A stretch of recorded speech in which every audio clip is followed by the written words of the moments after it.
Hey guys, welcome to Naughty Stitches. आज के इस वीडियो में मैं इस प्रिंटेड कुर्ती के लिए सुंदर सा नेक डिज़ाइन बना रही हूँ। और इस नेक डिज़ाइन को बनाने के लिए मैंने इस लेस का इस्तेमाल किया है। साथ ही मैंने ये बारीक वाली येलो लेस भी ली है और इसके साथ ही मैंने फॉर्म शीट भी ली है। तो इस तरह की फॉर्म शीट आपको बाज़ार में इजीली मिल जाएगी। बहुत ज़्यादा मोटी शीट आपको यहाँ पर नहीं लेनी है। इस शीट की लंबाई मैंने ली है 16 इंच और इसकी चौड़ाई मैंने ली है तकरीबन 4 इंच। अब हम एक प्लेन येलो फैब्रिक के ऊपर शीट को इस तरीके से रखेंगे और इसके ऊपर एक और प्लेन येलो फैब्रिक रखेंगे। तो ये देखिए, इस तरह से मैंने दो फैब्रिक्स के बीच में शीट को रखा है और अब हम इसके बीच से सिलाई लगानी शुरू करेंगे। इस तरह से एक एक पैर की दूरी पर हमें यहाँ पर सिलाइयाँ लगानी हैं। इस तरह से यहाँ पर हमें बहुत ज़्यादा बारीक सिलाई नहीं लगानी है। स्टिच रेगुलेटर को 2 नंबर पर सेट करके हम यहाँ पर सिलाई लगा लेंगे। ये देखिए, इसी तरह से हमें पूरी पट्टी को अच्छे से क्विल्ट कर लेना है। और अब हमें कुर्ती का फ्रंट पार्ट लेना है और इसे बीच में से फोल्ड कर लेना है। अब यहाँ पर हम गले का निशान लगाएंगे। गले की आप कोई भी शेप ड्रॉ कर सकते हैं अपनी पसंद के हिसाब से। अब हम लेस को इस तरीके से रखेंगे कि गले की शेप के बाहर लेस ना निकलने पाए और इस तरह से हम तिरछा करके लेस को रखेंगे। जहाँ तक आपको लेस रखनी हो इस तरीके से आप उसे प्लेस कर लीजिए। ऊपर वाले हिस्से पर किनारी से मैंने लेस को 1.5 इंच की दूरी पर रखा है और नीचे से मैंने 0.5 इंच की दूरी पर लेस को रखा है। तो इस तरह से तिरछा करके मैंने लेस को अच्छे से रख दिया है यहाँ पर। और अब हम चॉक की हेल्प से इस लेस की बाउंड्रीज़ को इस तरह से ड्रॉ कर लेंगे। बिल्कुल अच्छे से डार्क करके हमें चॉक से यहाँ पर लाइन लगानी है ताकि हमारा ये निशान दूसरी तरफ इजीली ट्रांसफ़र हो जाए। अब हम इस कुर्ते को उल्टी तरफ बिल्कुल बीच में से फोल्ड करेंगे इस तरह से और यहाँ पर टैप करेंगे ताकि चॉक का निशान दूसरी तरफ भी ट्रांसफ़र हो जाए।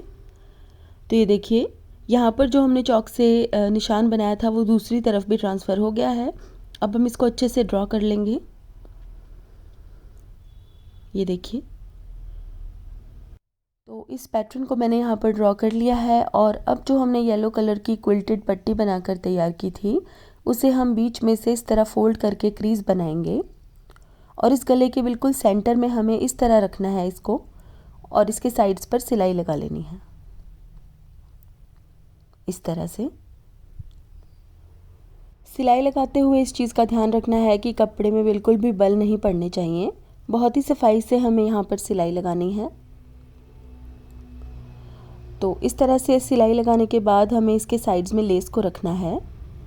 लेस को अटैच करते हुए हमें इस चीज़ का ध्यान रखना है कि जो हमने चॉक से लाइन लगाई थी लेस उससे बाहर नहीं निकलनी चाहिए। लेस की बाहर वाली किनारी बिल्कुल चॉक वाली लाइन के ऊपर ही आनी चाहिए। अब नीचे से हम इस तरह से लेस को फोल्ड करेंगे और कोना बनाएंगे। यहाँ पर भी हमें बिल्कुल सफाई से कोना बनाना है इस तरह से। और अब यहाँ पर हमें सिलाई लगा लेनी है।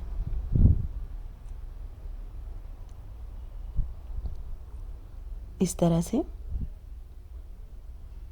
अब लेस की बाहर वाली किनारी पर भी सिलाई लगानी है।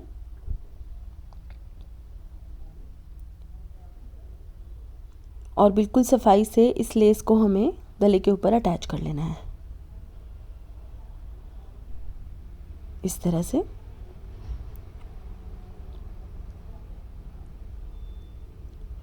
बहुत ही सफाई से हमें कोने बनाने हैं लेस के। तो यहाँ पर लेस को मैंने अच्छे से अटैच कर लिया है। अब इसके बाहर हमें एक और लेस लगानी है। मैं येलो कलर की ही लेस लगा रही हूँ। ये थोड़ी सी बारीक लेस है। ये लेस लगाना बिल्कुल ऑप्शनल है। आप चाहें तो लेस के बाहर वाली तरफ पाइपिंग करके भी इसको लगा सकते हैं या फिर कपड़े की एक बारीक सी पट्टी भी लगा सकते हैं। तो इस तरह से मैंने इस लेस को यहाँ पर अटैच कर लिया है। ये देखिए,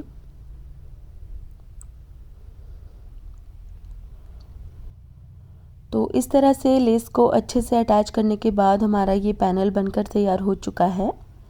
अब हम इसके ऊपर गला बनाएंगे। गला आप अपनी पसंद की किसी भी शेप का बना सकते हैं। जैसे हम कोई भी बेसिक गला बनाते हैं बिल्कुल उसी तरह से हमें गले को यहाँ पर बना लेना है। और गला बनाने के बाद उसके बीच में हम इस तरह के कपड़े के बटन्स बनाकर लगाएंगे। अगर आपको कपड़े के बटन्स बनाने का तरीका देखना है तो आप डिस्क्रिप्शन बॉक्स में दिए गए लिंक पर क्लिक करके देख सकते हैं। तो आज के लिए बस इतना ही। अगर आपको मेरा ये वीडियो पसंद आया है तो इसे लाइक करें और मेरे चैनल को सब्सक्राइब करें। सब्सक्राइब के बटन के साथ जो बेल आइकन है उसे दबाना ना भूलें ताकि आपको मेरे वीडियोस के रेगुलर अपडेट्स मिल सकें। साथ ही आप मुझे फेसबुक पर भी फॉलो कर सकते हैं जिसका लिंक मैंने डिस्क्रिप्शन बॉक्स में दिया है। तो guys, thank you so much for watching. Bye bye.